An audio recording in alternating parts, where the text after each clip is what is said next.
boys and girls, it's Homeroom with Mrs. Hooker. We are on day 12. The month is now April, which is the fourth month, January, February, March, April. The day is Thursday, so remember capital T on Thursday. The date is the 2nd. If we were to represent the 2nd with money, it would be 2 pennies and it would be 2 cents. And the year is 2020. And if we separate that into thousands, tens, and ones, we have 2,000s, 0 hundreds, 2 tens, and 0 ones. Alright, so today we're going to be talking about fractions and math. We're going to be talking about plants in science, and then we're going to be reading a story called The Perfect Present, and the author of that story is Fiona Robertson. Alright, we're going to go ahead and start with our map. So if you remember, we've been talking about the cardinal directions, and those would be, let me get you the compass rose so you can see it.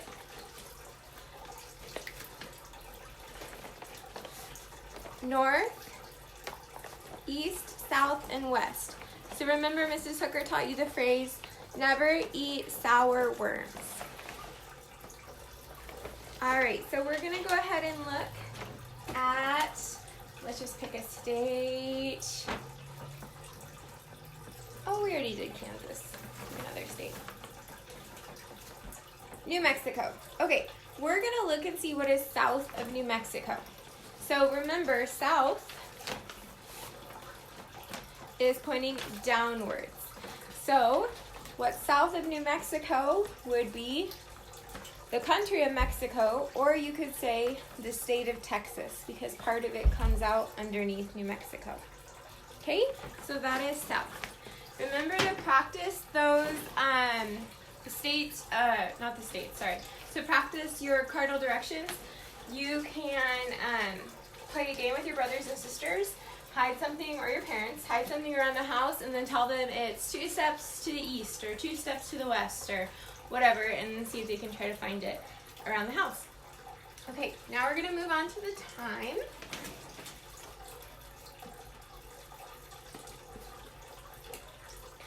Alright, so we're going to say that the time is, I actually can't see the time, so we're going to say it's 5:15. So I'm going to move my hour hand is actually already on the 5. So I just have to move my minute hand to the 15. And how you figure that out is 5, 10, 15. So this would be 5:15. Remember, you say 5 is said first, so that's the hour, and 15 is said last, so that's the minute. The hour hand is the smallest hand, the minute hand is the biggest hand, so it's 5:15. Okay, moving on, Mrs. Hooker wanted to show some pictures of some student work really quick. This is from, and I got permission from him, this is from Jesus.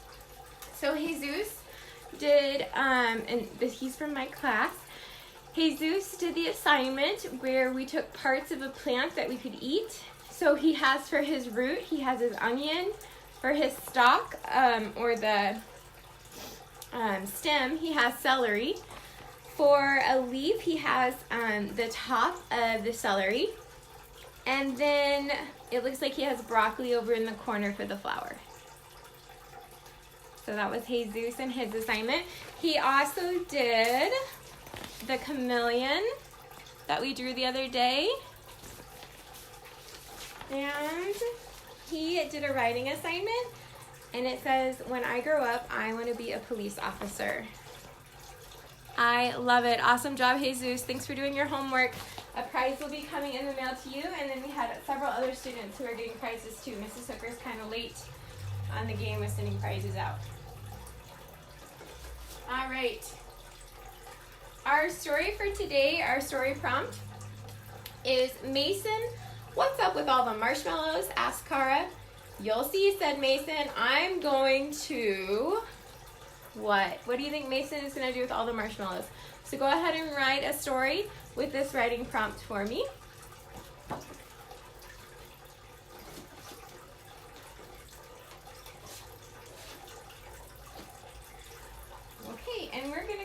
and get started with our story for today. So like I told you, the story is called The Perfect Present.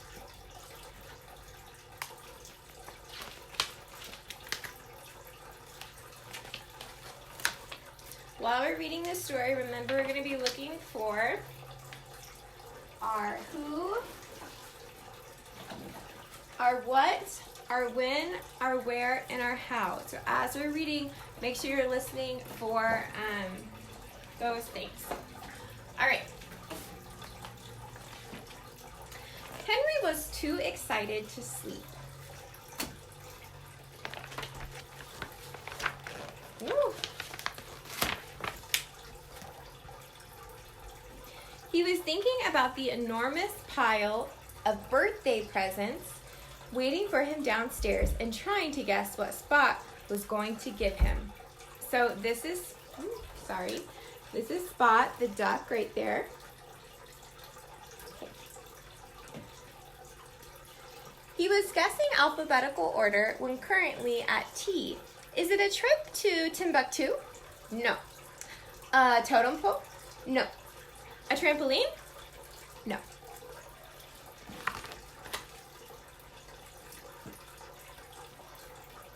Sorry guys, I feel like it's hard to see this. I'm gonna get a little bit. There we go, that's better. Okay. Spot had actually bought Henry a fishing rod. Whenever they passed the window of Mr. Angling's shop for anglers, Henry would push his nose up against the window and gaze longingly at it. If only it was mine, he would sigh. Spot couldn't wait to see Henry's face when he opened it. It was going to be the perfect present.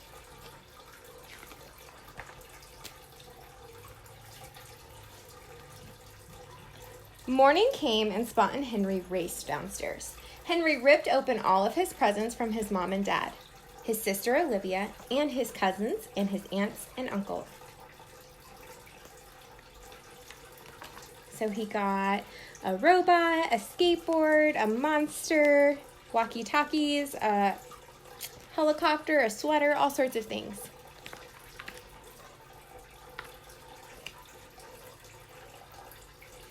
He was just about to open Spot's present when, ding dong! That's when the doorbell rang.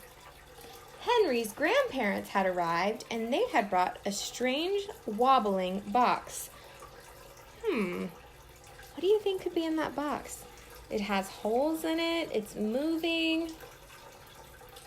Make a prediction. What do you think's in that box? They carefully placed it on the floor in front of Henry. There was a loud and sudden woof, and out burst a dog, yelled Henry with a wagging tail and a soft, wet nose and a warm, furry tongue. He's perfect! He ran straight into the garden to teach the dog some fantastic new tricks.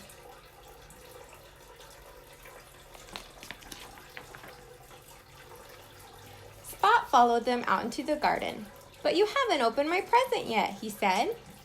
But Henry wasn't listening. Aw, poor Spot. I'm sure that made him feel really sad. He worked really hard to get that present. But Henry was not listening. He didn't care. Spot was miserable. Henry's always wanted a dog, and now he has one. He thought, I might as well not even be here. So he left him a note to say goodbye. From the desk of Spot, Dear Henry, I'm going back to my egg house. Goodbye. Love, Spot. And quietly, he packed his things. It was dark outside, and it had started to rain. He shut the door softly behind him and set off on a long journey back to his old house.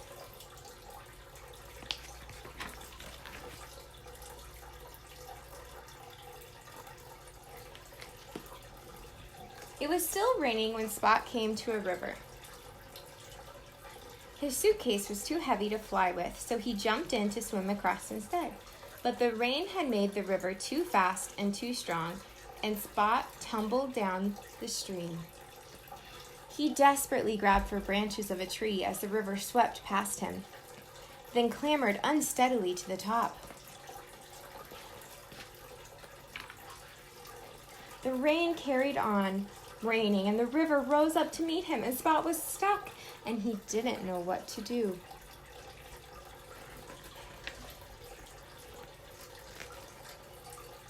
Meanwhile, oh, Spot. Oh no. So Henry realized Spot was gone. Spot had almost given up hope when suddenly he heard shouting in the distance, and his heart jumped. Henry had come to find him. But then he heard a barking too, and his heart sank. The dog was with him. There was a flash of light, and the dog came slowly sniffing over the hill.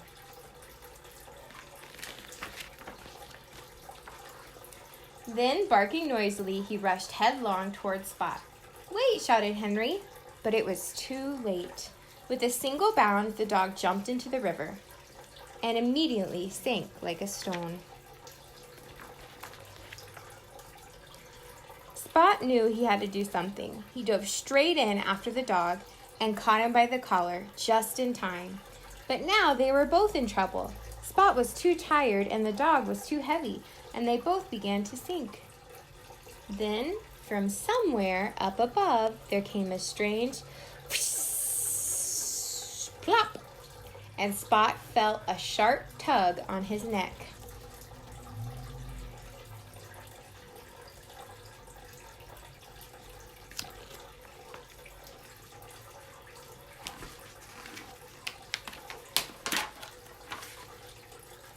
He looked up, and there was Henry holding his brand new fishing rod and smiling. "Oh, Spot," said Henry, "I was worried about you." "Why did you leave?" "Because I didn't think you needed me anymore," said Spot. "I thought the dog was your perfect pet now." "Spot," said Henry, "I will always need you. You will always be my perfect pet, no matter what."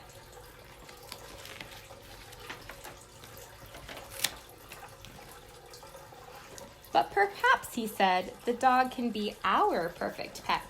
I would never have found you without him." Spot looked curiously at the dog.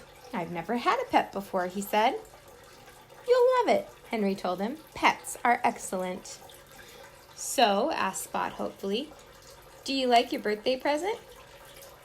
"Spot," replied Henry, "it's absolutely perfect."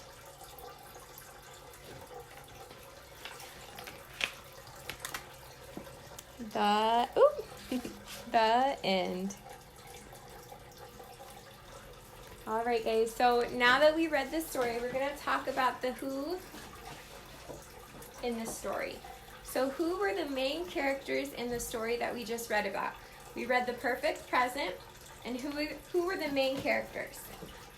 So the main characters were Henry, that was the little boy, and Spot, that was the duck, and then later on, the dog. What happened in this story? So what was the problem? So the problem was, it was Henry's birthday, and Spot worked really hard to get him an awesome present, and what ended up happening? Henry didn't seem to care because Henry had just gotten a dog. So the problem, there was kind of two problems. Spot felt left out and unloved, and so he left. And after he left, he got caught in the river. And so that was a big problem because he wasn't able to swim and get out.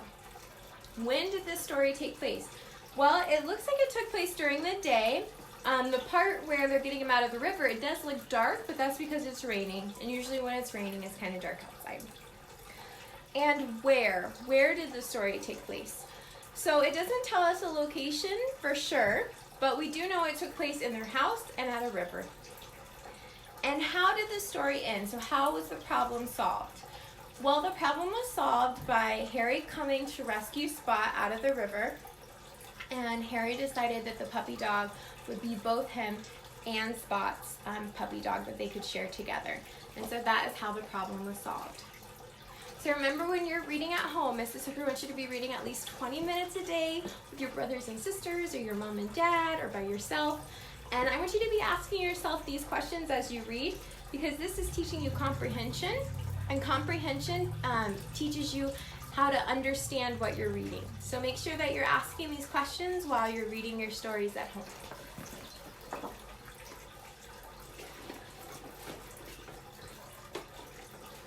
All right, guys, we're gonna go ahead and feed Walter. I forgot to do that.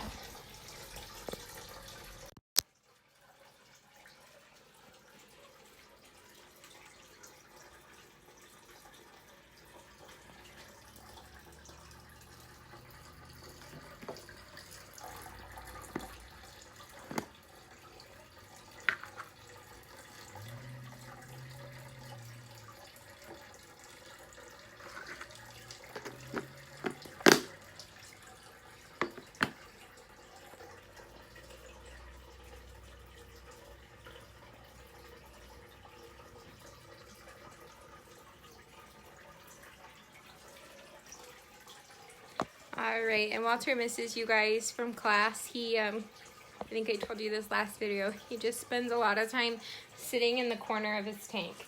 So I can tell that he's missing you guys. Yeah,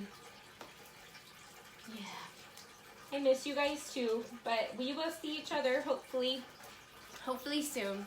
So we're gonna move on to math, and in math we're talking about fractions, and we started talking about this on Tuesday. So I'm just going to review what we kind of talked about on Tuesday. So Mrs. Hooker had made this little poster and it says, what is a fraction? A fraction is part of a whole.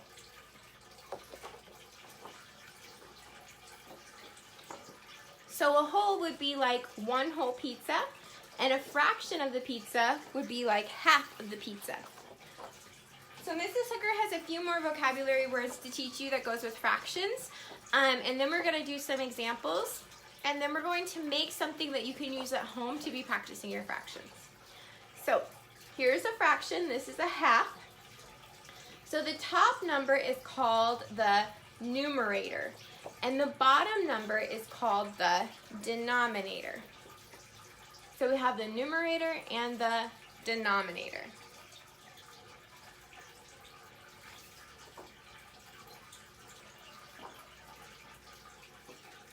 So Mrs. Hooker made this little poster to help us understand numerator and denominator. So when I think about fractions, I think about pizza. So I want you to think about a pizza, and the bottom of our fraction is the denominator, and so I started it with the word delicious because delicious starts with D and denominator starts with D. So you can remember the bottom number as the delicious pizza in all. So it is all the pizza that came in the box from Pizza Hut. Okay, so it's the whole pizza. Now, the question is how many slices of pizza were there? So if you had 2 slices, the bottom number would be 2. Okay, so Pizza Hut, they just cut your pizza in half. Okay, and so you only have 2 slices of pizza in the whole box. Those are going to be some big pieces of pizza.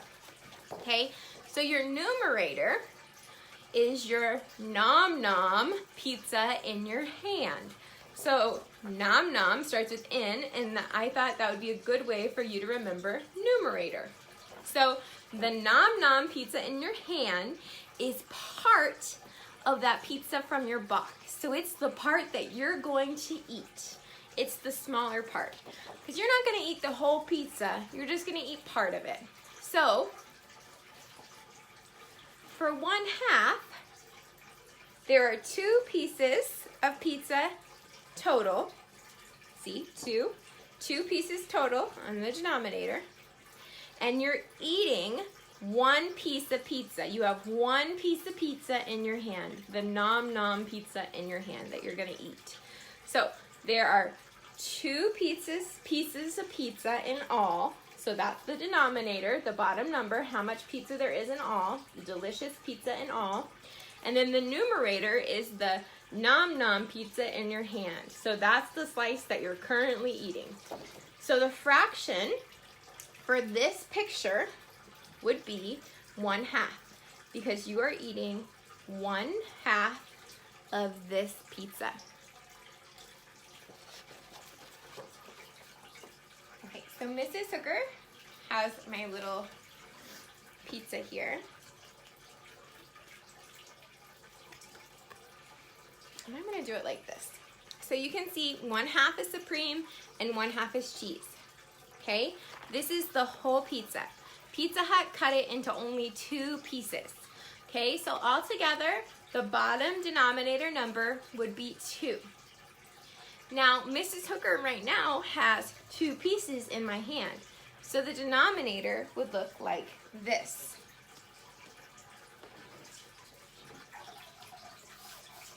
Oh, sorry guys, my whiteboard's kind of messy. Not coming off very well.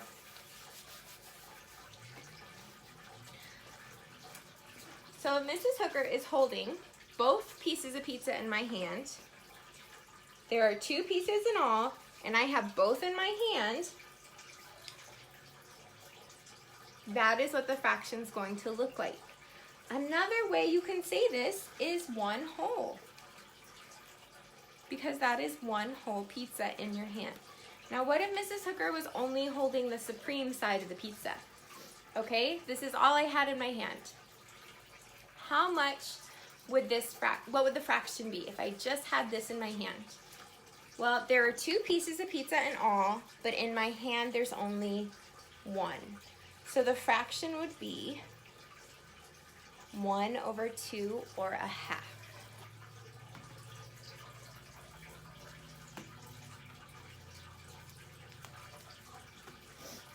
Okay. Now I have a pizza that Pizza Hut cut up into more pieces. They cut this pizza into 3 slices. So all together, the denominator number would be what? How many pieces do I have all together? How many delicious pizza is there in all? Remember, delicious starts with D, just like denominator. So how much delicious pizza is there in all? So what number is going to go on the bottom? The denominator. It would be 3, right? Because there are 3 delicious pizza pieces in all. So for my denominator, I would write 3. Okay, let's say Mrs. Hooker decides I'm going to eat 2 out of the 3 pieces. So I leave 1 piece for Mr. Heath, and I take 2 pieces for myself. What's the fraction going to be? So the nom nom pizza in my hand that I'm gonna eat, nom nom starts with N, that's the numerator, is how many? 2. So the answer would be 2/3.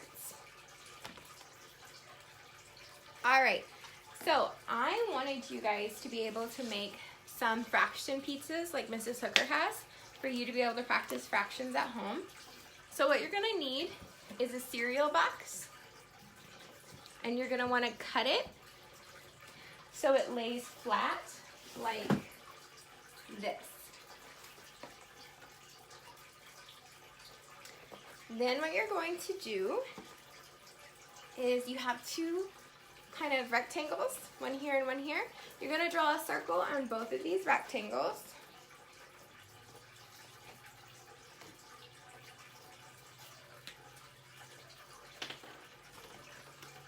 Okay, so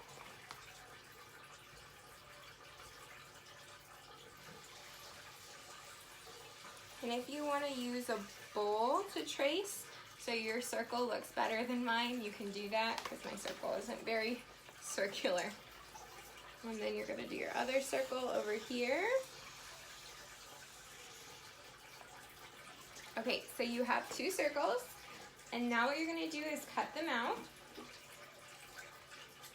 from your cardboard box.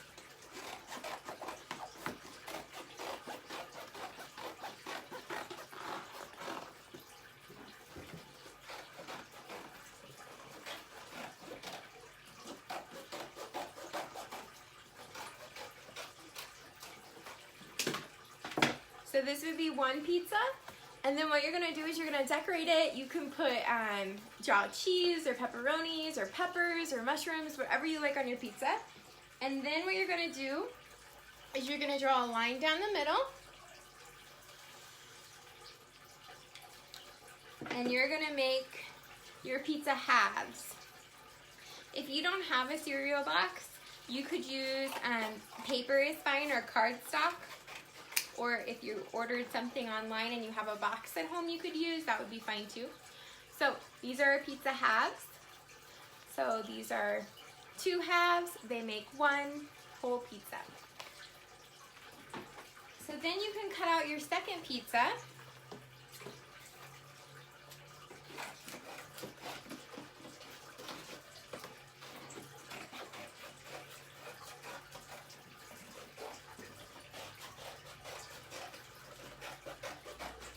And yours are gonna look better than mine. I'm doing mine super fast. Spend a little bit more time on yours, make them look nice, okay? So this we're gonna cut into thirds. So how many pieces would there be if we're cutting it into thirds? Remember, this was a third of a piece of pizza. So there would be 3 slices. So how you're gonna draw this to cut out is like a peace sign. So,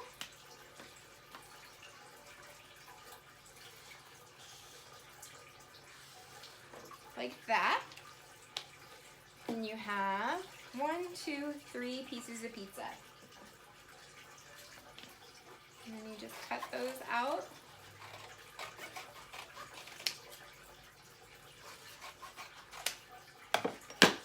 And now you have your own fraction pizzas that you can practice math fractions with at home. Alrighty. Tomorrow we'll continue making pizzas. So today we did half and we did a third. So tomorrow we're gonna work on 1/4 of pizza. So if you have some extra cardboard laying around, we're gonna be making more pizzas tomorrow too, okay? So you might be wondering why we're learning about fractions. There are fractions in so many things when you're a grown-up, and even when you're a kid. If you're making recipes at home, we've talked about this on Food Friday, we've talked about fractions before. Some recipes call for 1/2 cup, or 1/4 cup, or 1/3 cup.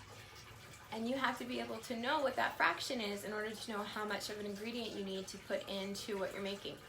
Also, when you're telling time, some people will say it's 1/4 past. And so they're saying 1/4 of 60. So you need to know how much time that is. So that's the reason that you need to know fractions, because they're all over everything. And you have fractions in music, you have fractions in math in high school. You're going to have fractions all throughout your education career, and then you're going to have them in your adult life too. So it's super important to start learning fractions now. They're super easy. They kind of seem scary at first because it's a different thing we've never seen before, but they're not very hard. Just remember, it's a part of a whole. Okay, now we're moving on to science. And if you remember, on Tuesday, Mrs. Hooker left you guys with some celery in cups. And you were supposed to make a prediction about the celery and what would happen to the celery if we left it in food coloring overnight. We actually left it for a couple of days because Mrs. Hooker didn't teach yesterday. So what was your prediction? What did you think would happen to the celery? So we're gonna take a look at it really quick. Before we do that, don't forget your sprouts. Make sure that you're watering them. When they get long enough, you can even plant them, and you can have a lentil plant like Mrs. Hooker has that I've shown you before. So don't forget to be watering your sprouts, and then writing down in a journal what they look like each day too. All right, let's come over here. We're gonna take a look at our celery. So here is the celery. I'm gonna move this. Okay, oops, wrong way. Here's our celery. So if you look really closely at the end of the celery, you can see what? Red. So like we talked about, the roots of the plant soak up the water and it travels up the plant. And you can see that here with the red food coloring, how it traveled all the way up to the top of the celery. Same with this. This one's really cool because you can see it in the leaves. That was the blue dye, and it traveled all the way up even to the leaves of the celery. And if you're somebody who thinks someday you would like to be a florist, that means somebody who works with flowers, that is something that you need to know, because that is how they color different flowers fun different colors. Like carnations, you'll see blue carnations and different things. So they take a white carnation and they put it in food dye like we did with the celery, and it will change that carnation, that flower, to a different color. So that's a cool fact to know, how you can change flowers different colors too. All right, so Mrs. Hooker told you guys that we were going to do a project today, a fun craft with plants. And I have never done this before. We're gonna try this together. I told you you would need salt, Elmer's glue, and food coloring of different colors mixed with a little bit of water. And I did mine in a little pill container so they could be separate. And then you're gonna want a paintbrush and cardstock. So cardstock is just a thicker paper. All right, so Mrs. Hooker is gonna bring you guys over here, and we are going to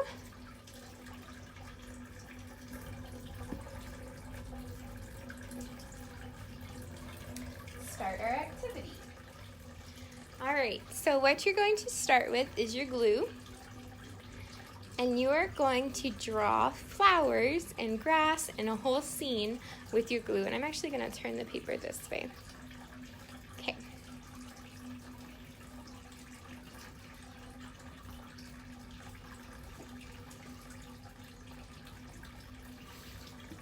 Okay. So I'm gonna draw a flower with my petals. Remember the parts of your flower, your plant. There's my flower, my stem, and draw my leaves.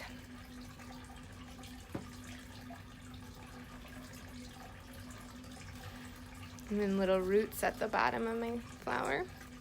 Okay, then maybe do some grass, some tall grass. I think I'll do a sunshine over here in the corner, some rays of sun.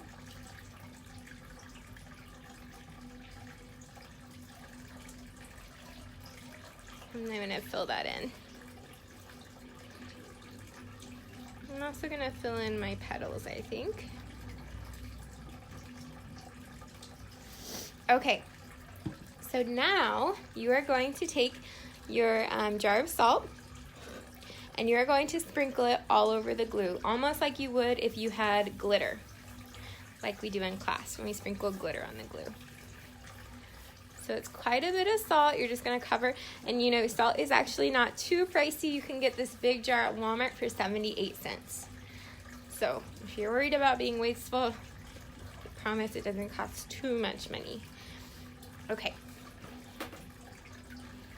Then you're going to, just like you would with glitter, you're gonna shake off the salt. So I'm gonna use this blank piece of paper to shake it off onto, like that. Okay, it almost looks like snow or something on my paper. Okay. Then I'm gonna take my paintbrush and my food coloring, and I'm going to start painting. So I'm gonna start with green.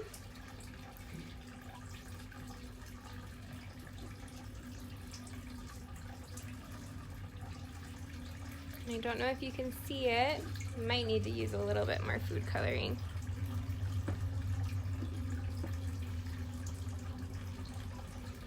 And you just lightly touch the salt and it takes the color into it. Mrs. Hooker is gonna take my actual food coloring and I'm gonna just try it. I told you I had never tried it before. We're trying this together.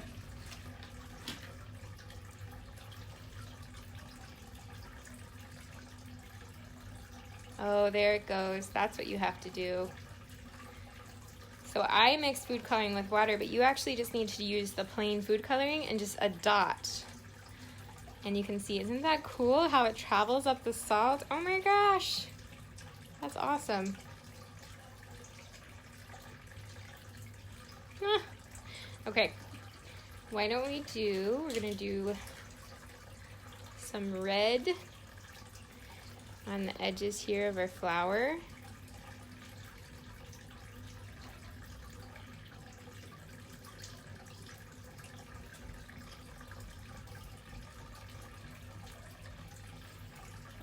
Then red and blue make purple, so I'm gonna try to mix them and see what happens.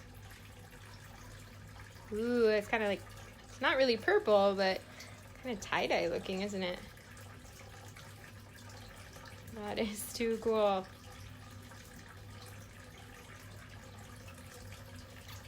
Okay, and then we need to do some more green in our leaves.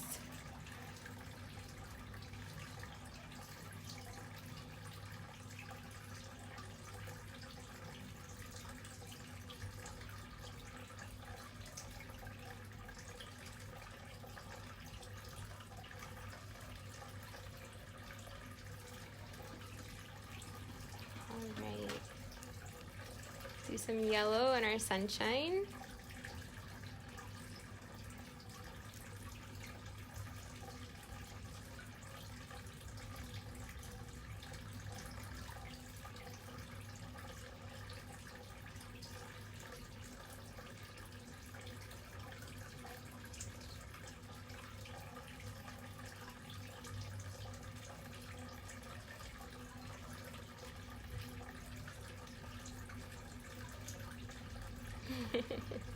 This is so cool. It's kind of like tie-dye, but painting.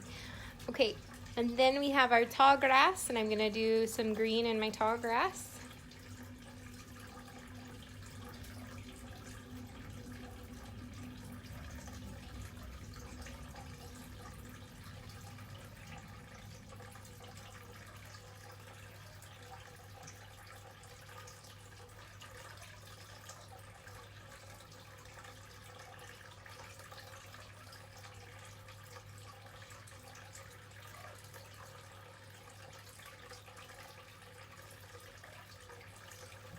And there we have it. There's my picture. That was super fun. I hope you guys get a chance to do this. I really enjoyed that. That was a fun activity. And then at the end of it, guys, make sure you label your plant so you know the parts of it that we've been talking about. So this is the stem, the leaves, the flower, and the roots. Awesome. Okay, I'm gonna put this over here to dry.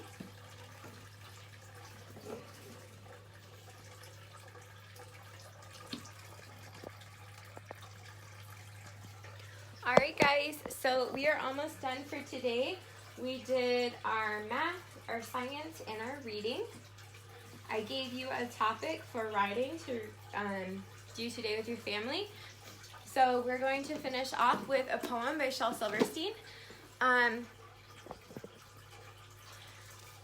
This poem is called, oh, you know what, before I do that, I forgot to tell you about the book that we read.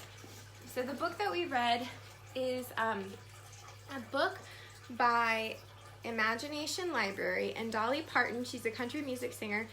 She sends these books for free to families, and my mother-in-law was telling me that if you get on YouTube, Dolly Parton is reading her books for free on YouTube, and so you can look up Dolly Parton Reads, and there's a whole bunch of videos of her reading books to kids. So if you're bored at home and you would like to listen to some really cool books, Dolly Parton has all of her books, not all of her books, but some of her books on YouTube that she's reading, so it's kind of cool. All right, so this is a longer poem by Shel Silverstein, and it's called Sick. And Mrs. Hooker thought it was appropriate because I told you guys on Monday I wasn't feeling very well, and then I didn't teach yesterday because I wasn't feeling well. So I had something called, and my students know that I always share things with them. So I had something called a kidney infection, and I still have it. and I'm taking an antibiotic, and an antibiotic fights infection. Infection's bad stuff in your body. The antibiotic fights it. So I'm taking an antibiotic to help with it, and it's not a big deal. It's a super common thing. Lots of people get kidney infections, but it made me super sleepy, and I was so tired because my body was trying to fight it off. And so it's like when you work out a lot and you're done and you're tired, or you've been in gym for an hour and you've been running around the whole time and you're just so tired afterwards. That's kind of how I felt. So the reason why I wanted to share this with you was because why I got a kidney infection was because I have been at home eating junk food, drinking sodas and other sweet juices and things like that, and it all has affected my little kidneys. And our kidneys are the things in our bodies that filter, so they clean everything that comes through our bodies, and they take out the good stuff and they push out the bad stuff.